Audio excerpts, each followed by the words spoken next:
8 years salary for a house? Oh my god, welcome to Australia's wealth trap, guys. That's right, guys, it takes 8 years of your life gone just to qualify for your first home purchase in Australia. That's right, guys, it now takes 8 years of your full-time income to afford an average Australian home. And in Sydney, my local backyard, it's over 10 years. And that's before tax, before stamp duty, before you even bought your curtains. Welcome to Australia, guys, where average house in Australia will cost your youth, and the mobs in Canberra, they don't give a F. So in this episode of That Property Roast, we're going to break down the AHURI report, which stands for the Australian Housing and Urban Research Institute. And this report shows that Aussie homes now cost 8 times your salary, and what that actually means for renters, first home buyers, and smart investors like yourself. We'll also talk about the real drivers behind this affordability illusion, why wages are fake progress, and what investors need to know about this crisis at the moment, and also how to use this chaos to your advantage without being a parasite. Because guys, this just ain't a headline, it's a roadmap to class division. So if you're ready for this video, let's unpack it. Firstly, guys, the numbers don't lie. They don't tell the whole truth either. According to the AHURI report, Sydney's average house price is $1.12 million. And according to the pool of income that they've averaged, it will take 10.2 years of your salary just to be able to afford to buy that property. Now, in Melbourne, the average house price is $875,000. The report says it takes 9.1 years of your salary to save up for that deposit to get into that pocket. So basically, guys, just to wind back what I just said so you understand what the report says, it means it takes that X amount of years to save that much to get that average house price in that state. Now in Brisbane, guys, the average house price is $800,000. It will take 8.5 years of your income or your combined income with your spouse to save up for that deposit. Now again, guys, this report is about a 20% deposit, and I know a lot of you out there be like, hey Q, we can use a 5% deposit, we can use a 10% deposit, or we can go under the first home guarantee scheme and apply for 95% with no mortgage insurance. I know that, but this report is a strong indication of how unaffordably is affecting Australia's housing market. And you know what, for those who go, oh yeah, I can go on the scheme, well what if you're earning over $125,000 as a single applicant? Or what if you're earning over $200,000 as a combined applicant? You don't qualify for the goddamn scheme. And also, what if you're not a first home buyer anymore? Maybe you bought a property like 8 years ago for your dad because he couldn't afford the property and he put you on title. Sucked in. So this report is very relevant if you're sitting back crossing your arms and go, I don't agree with what you're saying, Q. Anyway, back to the report. And according to the report, in terms of national average, it's about $785,000 to buy a home. And from that report, it will take an average of 8 years of saving just to get into that market at 20% deposit. Now, to quote AHRI lead researcher, they say, quote, this is the highest affordability pressure in a generation. End quote. Now, of course, to counter this, to offer a balanced view, the Real Estate Institute of Australia says, quote, it's still possible with discipline and dual incomes, end quote. And guys, this is my take. Like, yeah, right, Real Estate Institute of Australia, like it's technically possible to swim from Bondi to New Zealand, right? But it doesn't mean you need to. But how many people can do that? Maybe 1%? What about the 98% of the people out there? Like, what I'm trying to say to you guys is the average Aussie now needs a decade of gross income just to show up to the property party. And even then, guys, there's no beer left. It's done. And you know what I'm talking about. Secondly, guys, wages are up, but property is still winning the race by a mile. What I mean by that is wages grew by 4.1% last year. Like, this is the highest since 2009. But property, in 2021 alone, national home values rose by 25%. And even with the 2022 dip, we're now right back at record highs in 2025 according to CoreLogic RP data. Because according to them, the head researcher, they said, quote, property prices rebound faster than expected post rate hikes, end quote. But to offer more reassurance for those who are like, oh my god, I can't get into the market at the moment, according to the Australian Chamber of Commerce, they say, quote, higher wages are improving borrowing capacity slowly, end quote.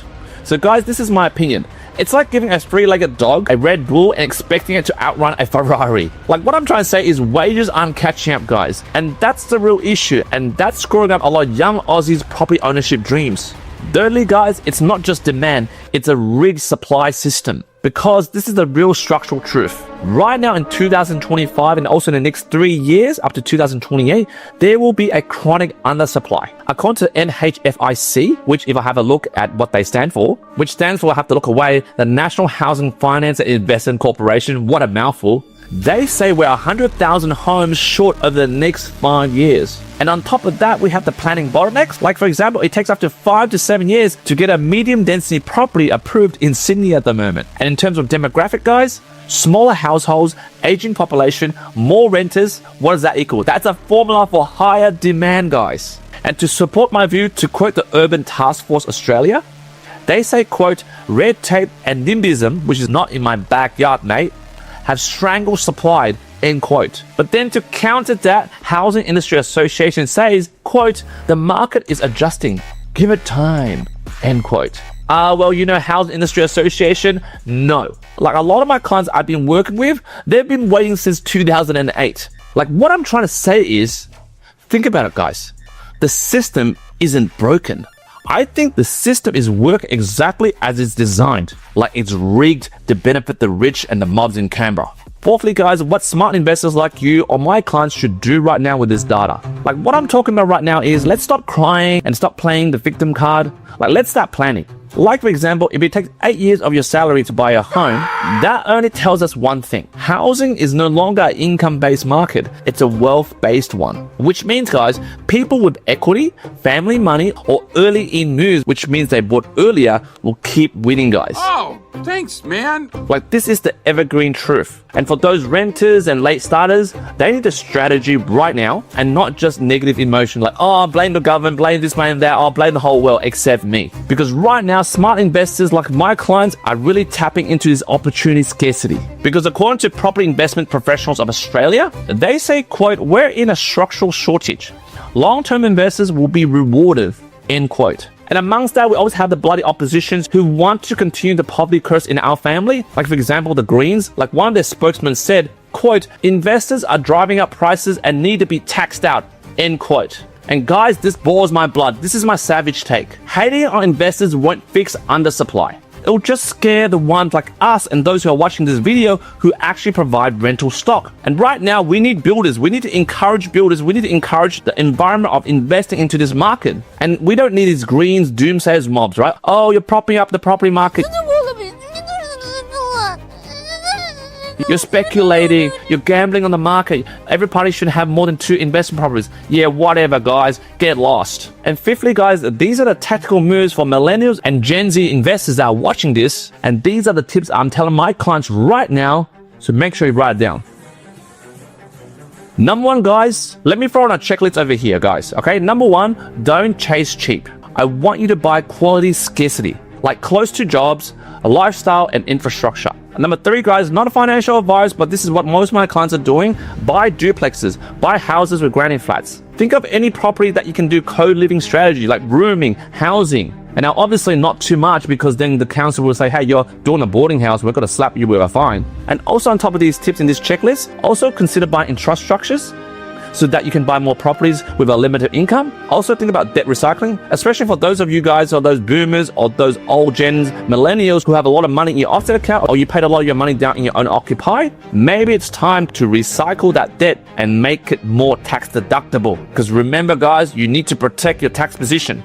Don't rely on the ATO to protect that for you because they don't give a crap. And lastly, guys, in terms of this list of checklist of tips, if you have super, again, not financial advice, maybe you should explore buying under a SMSF, a self-managed super fund. Because right now, in terms of all these strategies that I mentioned, none of them is about flipping properties. It's about buying, accumulating, and holding. Like what I'm trying to say is I want you to build a moat around you while the rest of the country is stuck in a ditch. And if you watch this far, guys, kudos to you because right now here comes the property roast. The mobs in Canberra, they'll tell you, oh, we're tackling affordability. But they're also giving permanent residency to thousands of migrants that are coming to our shores, which are right now increasing the demand with limited supply. And don't get me started on the media. Every day they're selling pack one day and the next day, boom, headlines. Oh, I read an article like some buyer's agent bought 18 properties. Like what?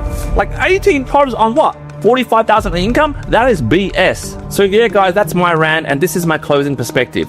Yes, it might take 8 years of income to buy a home, but that doesn't mean you have to wait 8 years to plan your wealth strategy. If there's anything you got out of this video, I actually want you to take action right now. So this is the opportunity that I'm offering you. Either book a 15-minute strategy call or a 60-minute deep dive with me for me to create a holistic lending solution, a game plan that you can take home right now so that you can strategize what deposit I need to get into a property that I can afford right now and not in bloody 8 years. Because remember guys, the more you wait, the more the market is moving south.